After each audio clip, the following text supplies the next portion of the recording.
Donc, vous avez peut-être déjà entendu, même certainement déjà entendu cette expression-là. Ah, c'est la tendance. Hein? C'est tendance. C'est quoi ça au juste, la tendance? La tendance, dans le fond, c'est de vivre ou poursuivre un style de vie qui est populaire dans le moment présent. Donc, on adopte notre façon de vivre, nos habitudes, nos goûts, pour refléter la tendance. Et la tendance va désigner aussi quelque chose qui est à la mode, hein? Quelque chose qui est in ou qu'est-ce qui est out. Ça va nous dire qu'est-ce qui est tendance. Et ça peut être quelque chose comme la mode, par exemple, qui peut être très volatile. Hein? Qu'est-ce qui est tendance hier ne l'est pas nécessairement aujourd'hui. Mais tu as des tendances aussi qui demeurent. Et ces tendances-là, on va les appeler des classiques. Hein? Veston, cravate, c'est classique, ça ne se démode pas, ça reste tout le temps. Peu importe si vous êtes une personne qui vous intéressez à la mode ou non, l'apôtre Paul, lui, il dit que votre style de vie suit une tendance quelconque, que vous en êtes conscient ou non. Aujourd'hui, on va continuer notre série qu'on a débutée sur la dynamique de la chair et de l'esprit dans Romains chapitre 8. Et dans le premier message, on avait observé cette dynamique-là entre la chair et l'esprit sous le rapport de la justice de Dieu. Aujourd'hui, on va l'observer en parlant des deux tendances majeures de la vie. Donc, Paul va nous montrer trois explications qui nous parlent de cette dynamique-là de la chair et de l'esprit en rapport avec les tendances de la vie ou, si vous voulez, les préoccupations de la vie. Donc, la première explication, les tendances de la chair et les tendances de l'esprit. Si on ouvre ensemble notre Bible dans l'Épître aux Romains au chapitre 8, au verset 5. L'Épître aux Romains, chapitre 8, verset 5, dit ceci. En effet, ceux qui vivent selon la chair ont les tendances de la chair, tandis que ceux qui vivent selon l'esprit ont les tendances de l'esprit. C'est assez clair, hein? Mais on va quand même prendre le temps de l'expliquer. Fait que Paul débute ici son argument en parlant de ceux qui vivent selon une certaine manière de vivre. Vivre, ça veut dire, dans le fond, qu'ils vont adapter leur style de vie pour répondre à cette manière de vivre-là, à cette tendance-là. On parle donc des habitudes, du comportement, on parle aussi des aspirations du cœur dans tout ça. La question, dans le fond, c'est après quoi ton cœur court-il? Paul ne parle pas ici, évidemment, de la mode, mais il parle de deux manières de vivre qui vont caractériser l'être humain. Vivre selon la chair ou vivre selon l'esprit. Et même si, pas même, mais vivre selon la chair plutôt, ça parle de ceux qui vivent pour eux-mêmes, qui passent leur passion et leur désir avant autre chose. Ces gens-là ont les tendances de la chair. Ils poursuivent ce qui caractérise la chair, puis ce qui caractérise les désirs corrompus de la chair. Leurs préoccupations premières vont tourner autour d'eux-mêmes puis de se satisfaire eux-mêmes, de satisfaire leurs désirs. Et même quand ils font une bonne action, en réalité, la motivation de leur cœur est tournée vers eux-mêmes. C'est parce qu'ils se sentent bien de faire le bien. Ce n'est pas parce que c'est bien en soi, mais parce que ça les valorise. Donc, ceux qui vivent selon la chair se préoccupent de satisfaire ce qui plaît à leur chair. Et leurs pensées vont être tournées non sur ce qui plaît à Dieu, ni sur ce qui fait la volonté de Dieu, mais qu'est-ce qui fait la volonté de leur propre chair? Qu'est-ce qui leur donne une satisfaction, une gratification personnelle ou même, je dirais, quelque chose d'immédiat? Paul va décrire ensuite un catalogue des tendances. Hein? Moi, je me souviens, je ne sais pas si vous vous rappelez de ça, le catalogue du consommateur. Hein? Le catalogue Sears, le catalogue du consommateur, c'est peut-être un peu plus vieux, mais quand j'étais jeune, quand il arrivait le temps de Noël, j'avais donc hâte de recevoir le catalogue du consommateur puis d'aller voir le rayon des jouets, là, tu sais, dedans. Là, ici, Paul nous propose aussi un catalogue. Il va nous proposer le catalogue des tendances, des désirs et des œuvres de la chair. Et on le voit dans Galates 5, versets 19 à 21. Paul dit, « Or, les œuvres de la chair sont évidentes, c'est-à-dire inconduite, impudicité, débauche, idolâtrie, magie, hostilité, discorde, jalousie, fureur, rivalité, division, parti pris, envie, ivrognerie, orgie et choses semblables. Je vous préviens, comme je l'ai déjà fait, ceux qui se livrent à de telles pratiques n'hériteront pas du royaume de Dieu. » Wow, hein? Tout un catalogue de tendances. On pourrait probablement appeler ce catalogue la foire aux vanités. Et regardez le monde là, autour de vous. Je ne parle pas nécessairement des gens dans la salle ici, là, mais je veux dire le monde autour de vous. Et dites-moi, lequel de ces articles-là est tendance aujourd'hui? Je pense que tous ces articles sont tendance. On pourrait même dire, à mon avis, que ce sont des classiques. Hein, ils ne se démodent pas. Regardons-les ensemble rapidement. Alors, j'essaie de les catégoriser un petit peu. Première catégorie, c'est l'inconduite, l'impureté et la débauche. Ces trois articles-là parlent finalement d'une sexualité qui est débridée, qui est démesurée, qui est sans retenue. C'est une sexualité qui est déviante et qui sort en dehors du cadre de l'alliance du mariage entre un homme et une femme. Et ça inclut évidemment des choses qu'on peut faire seul, comme la pornographie, l'érotisme, le voyeurisme en tout genre et ces choses-là aussi. Deuxième catégorie, c'est l'idolâtrie et la magie.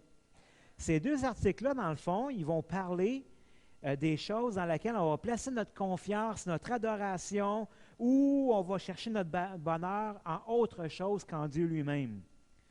Parce que la réalité, la vérité, c'est que le Seigneur est le seul qui vraiment connaît notre vie, qu'elle soit passée, présent et future, et qu'il en est maître, qu'il est au contrôle et qu'il peut la transformer ou la diriger où il veut. Il connaît parfaitement nos besoins et il est le seul qui peut écouter et répondre, exaucer nos prières.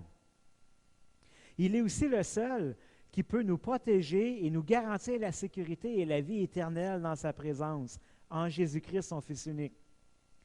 Et c'est pour ces raisons-là que la magie, la sorcellerie, l'ésotérisme, la divination, la prière aux morts, la nécromancie, l'astrologie, la lecture des présages, le nouvel âge et toute autre forme d'occultisme est associée à l'idolâtrie criminelle parce qu'il nous détourne et détourne notre cœur de celui qui est le seul qui est digne de recevoir toute l'adoration et notre confiance absolue, qui est l'Éternel Dieu.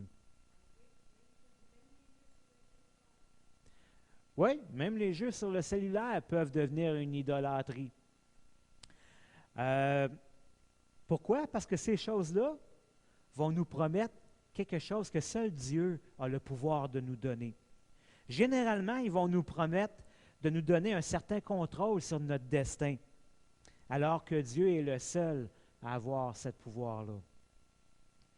Prochaine catégorie d'articles du catalogue, c'est l'hostilité, la discorde, la jalousie, les fureurs, les rivalités, les divisions et les partis pris. Wow, ça c'est un gros groupe. Ce groupe d'articles-là, ça parle dans le fond de l'égocentrisme qui provoque des disputes parce que la chair n'arrive pas à obtenir des autres ce qu'elle veut. Ce qui crée dans le fond de la jalousie, des frictions et de l'hostilité.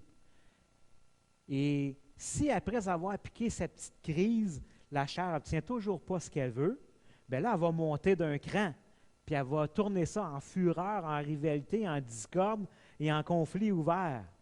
Puis là, bien, on prend parti pris, on choisit un camp et ça finit en division.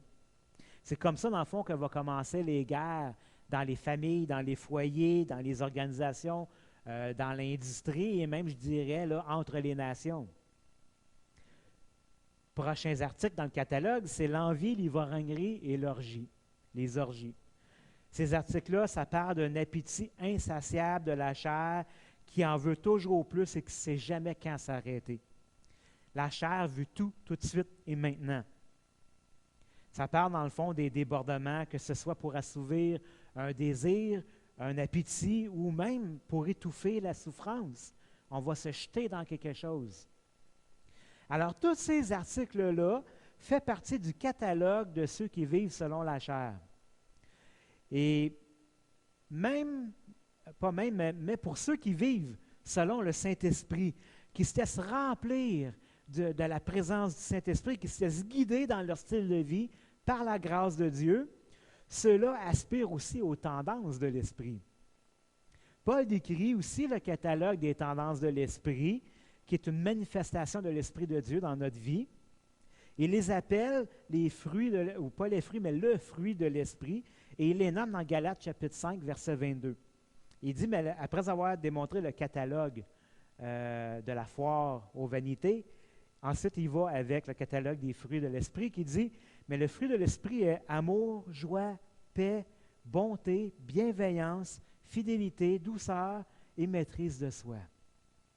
Oh, patience, je l'ai oublié. Désolé. Celui qui marche selon l'Esprit et qui vit en se laissant guider et en se laissant envahir par la présence du Saint-Esprit de Dieu, il va aussi se préoccuper des désirs de l'Esprit. Hein, il y a un passage que bien souvent on va citer, il dit « Fais de l'Éternel tes délices et il accomplira les désirs de ton cœur. » Mais si tu fais l'Éternel de tes délices, quels sont les désirs de ton cœur? D'accomplir la volonté de Dieu. Alors dans ce catalogue-là, Paul va les nommer, puis il va dire que ça va se manifester par, premièrement, l'amour. C'est l'amour pour Dieu, l'amour pour les frères et les sœurs dans l'Église et l'amour pour le prochain. C'est général, c'est vrai, mais c'est ça. Ensuite, il y a la joie et la paix. Le cœur du croyant, il est content puis il est heureux, malgré les circonstances de la vie, qu'elles soient difficiles ou heureuses, et tout ça, c'est grâce à Dieu. La présence de Dieu dans sa vie suffit à le combler parfaitement. Un autre des articles de ce catalogue, c'est la patience.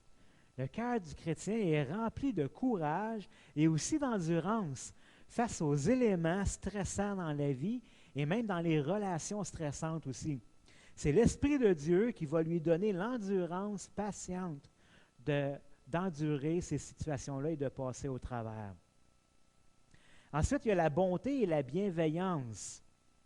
Donc, le chrétien rempli de l'Esprit a le souci du bien-être de son prochain, autant que le sien, même parfois plus que ça. Parfois, il va faire même passer les besoins de son prochain, de son frère, de sa sœur, avant les siens. Comme Jésus a fait dans le fond, il a fait passer l'intérêt de son Père et l'intérêt des hommes avant son propre intérêt. Sinon, il ne serait jamais allé sur la croix pour nous. Ensuite, on a la fidélité. Le cœur du croyant rempli de l'Esprit est loyal à Dieu et il est loyal aussi aux autres. Il n'y a qu'une parole.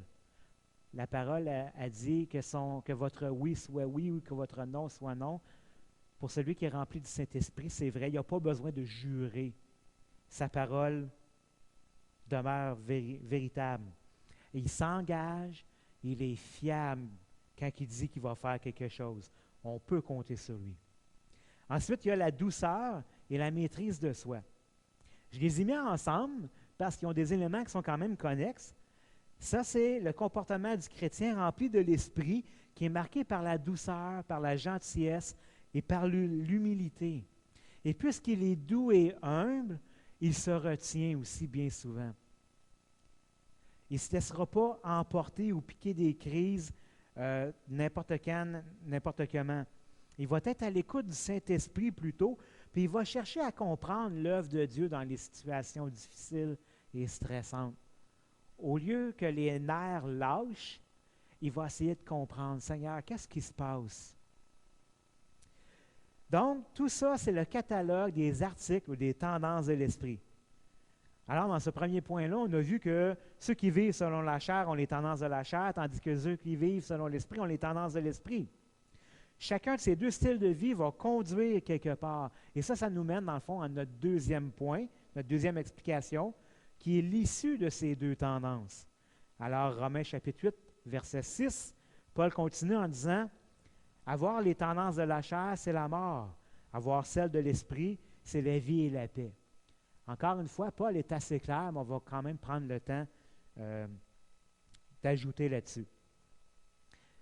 Suivre les tendances implique aussi avoir les conséquences qui viennent avec. Parce que si tu optes pour un style de vie, il va falloir que tu t'attendes aussi à avoir les résultats qui viennent avec. Mes filles à la maison, ils trippent en ce moment sur un groupe de musique qui s'appelle les BTS. C'est un groupe de la Corée. Donc, bien souvent, on ne comprend pas ce qu'ils chantent, mais de temps en temps, ils persèment un peu de paroles en anglais là-dedans, mais mes filles triplent là-dessus. Puis il y a plein de vidéos YouTube qui passent sur eux autres, les démontrant un peu dans leurs aspects quotidiens, la vie, tout ça. Puis tu les regardes aller, puis wow, super connus et tout ça, mais ils ont aussi en même temps la rançon de la gloire que ces gars-là, ils sont quoi, je ne sais pas, 6 ou 7 dans le groupe, ils n'ont pas de vie à eux-mêmes. Ils sont constamment sous les feux des projecteurs. Constamment, il y a quelqu'un qui est en train de les filmer puis c'est mis sur YouTube. Puis tout le monde commente. Ben ça va avec le style qu'ils ont choisi, la recherche de la gloire, d'être populaire et tout ça. Fait que les tendances, quand tu poursuis une tendance, il faut que tu acceptes d'avoir le résultat qui vient avec. Vivre selon la chair et vivre selon l'esprit de vie conduisent à deux issues qui sont complètement différentes. Avoir les tendances de la chair, se préoccuper de ses désirs, de sa propre nature, ça mène directement à la mort. C'est pareil comme, dans le fond, si on s'injectait une dose de poison dans les veines et que là, finalement, avec ça, ça nous procure une sensation de bien-être pour un temps, un plaisir, une satisfaction rapide, peut-être même une euphorie et des hallucinations, des rêveries trompeuses. Mais tout ça, cette sensation-là, elle est passagère. Elle finit par se flétrir. Puis si tu en veux encore, si tu veux la maintenir en vie, tu n'as pas le choix, il faut que tu t'injectes encore d'autres poisons et en plus grande dose. Et finalement, tout ça, tu finis par perdre un sens à ta vie.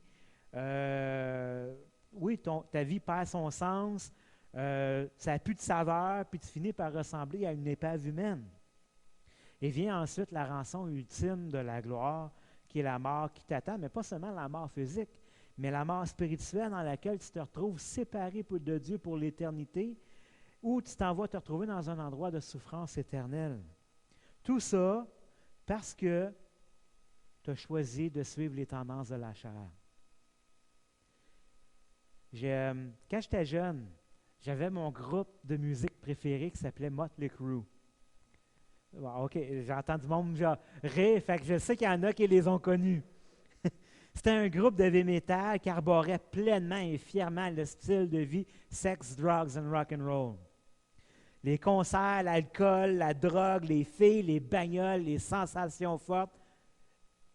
En veux-tu, en v'là, je pense que ces gars-là, ils se refusaient à rien. Et je pense qu'il y a peut-être 2 ans, 1 an et demi, 2 ans, je les ai revus sur YouTube où est-ce qu'il était en train de faire, je ne sais pas, c'était un concert en souvenir du bon vieux temps ou quelque chose de même. Je n'ai pas pogné le début du concert, donc je ne connais pas la raison exacte. Mais je les regardais, les gars étaient vieux. Les gars étaient vieux, mais pas juste vieux. Ils étaient maganés par la vie.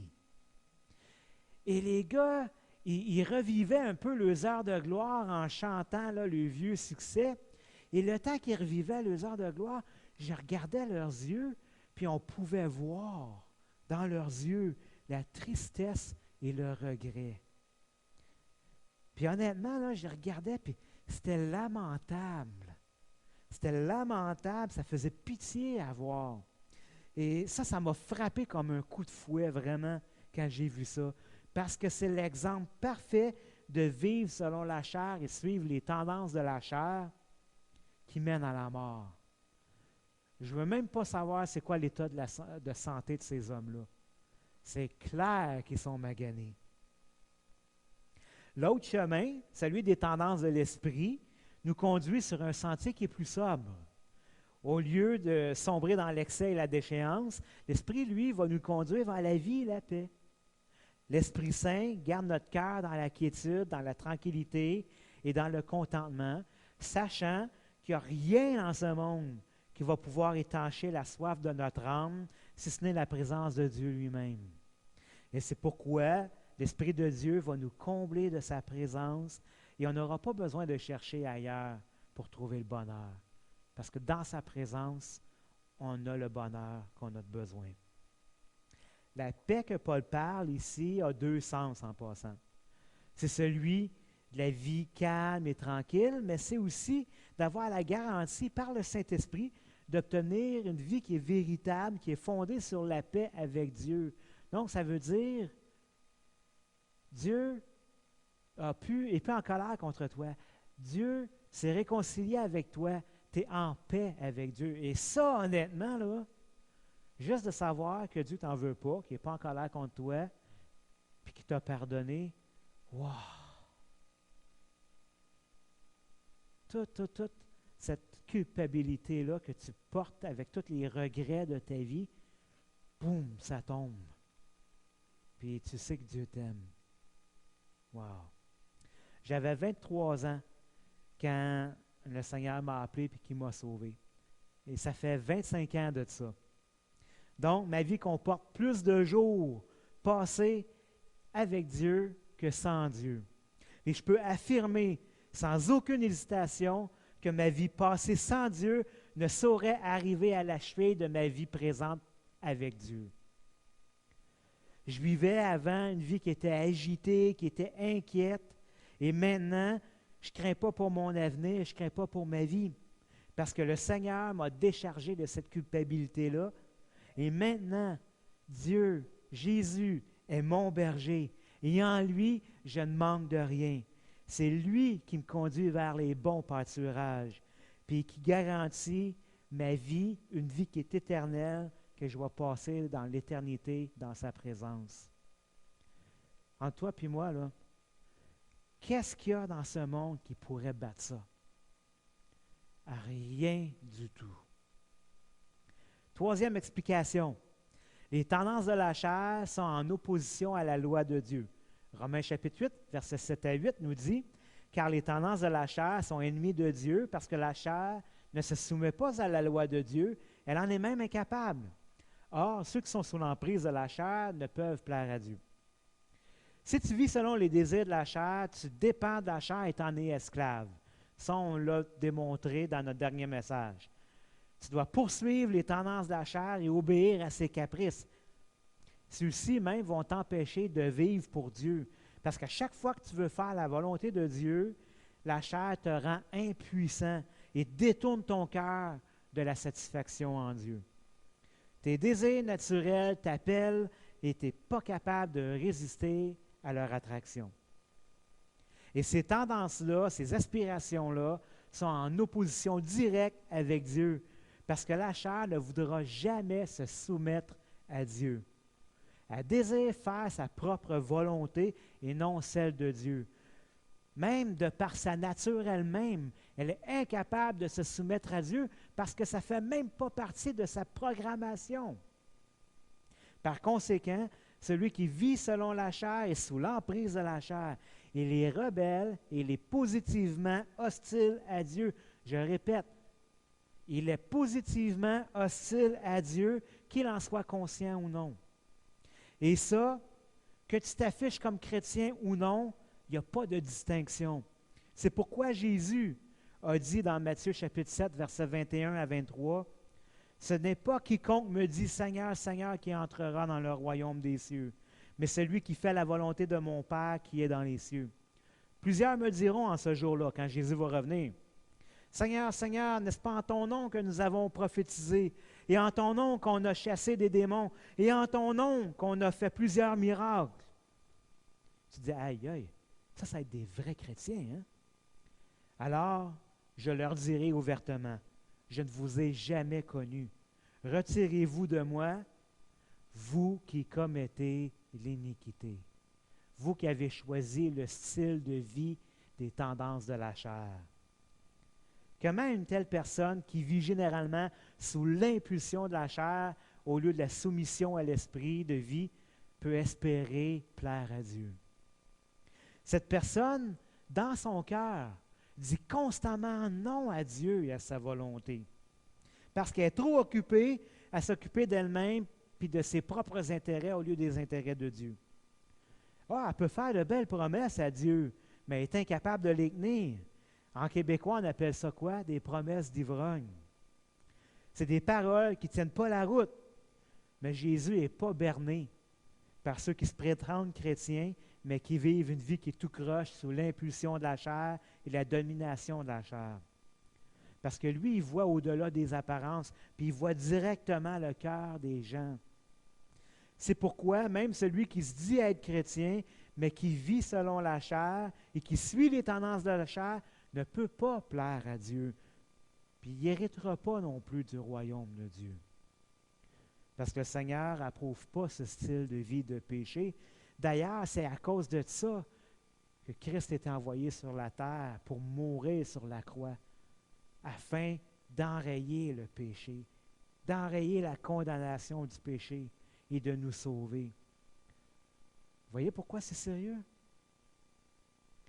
Alors, si je termine ce message ce matin avec Galates 5, versets 16 à 17, Paul dit, « Je dis donc, c'est ça, Paul dit, je dis donc, marchez selon l'esprit et vous n'accomplirez pas les désirs de la chair, car la chair a des désirs contraires à ceux de l'esprit et l'esprit en a de contraires à ceux de la chair. Ils sont opposés entre eux afin que vous ne fassiez pas ce que vous voudriez. » Un être humain peut vivre sa vie en suivant l'une de ces deux voies-là qui sont proposées. Marcher selon la chair et vivre selon les tendances de la chair et terminer son voyage dans la mort. Ou il peut marcher selon l'esprit, vivre selon les tendances de l'esprit et connaître la paix et la véritable vie. La vie dans la vie présente, mais aussi dans la vie future. Alors ma question, c'est quel est ton choix? Quelle vie veux-tu vivre? Pour toi qui as choisi de marcher avec Jésus, d'obéir à sa voix et de te soumettre à sa volonté, si ça t'arrive parfois de regarder les autres autour de toi qui vivent sans Dieu et de penser qu'ils ont l'air heureux, qu'ils font ce qu'ils veulent, qu'ils ne se refusent rien de tout ce qu'ils désirent et qui n'ont pas besoin de personne, j'aimerais te rappeler une parole que l'apôtre Paul a dit dans 1 Jean chapitre 2 au verset 16 et 17. Jean dit, « Car tout ce qui est dans le monde, la convoitise de la chair, la convoitise des yeux et l'orgueil de la vie, ne vient pas du Père, mais vient du monde. Et le monde passe, et sa convoitise aussi. Mais celui qui fait la volonté de Dieu demeure éternellement. » Voilà la différence, frères et sœurs. Voilà l'issue finale entre celui qui poursuit la chair et celui qui poursuit l'esprit. Puisque la chair est toujours présente dans notre corps, on est tous tentés un jour ou l'autre de succomber à ses tendances et à son attraction. Mais l'Esprit Saint qui habite en nous nous donne la force de lui dire non et de la faire taire.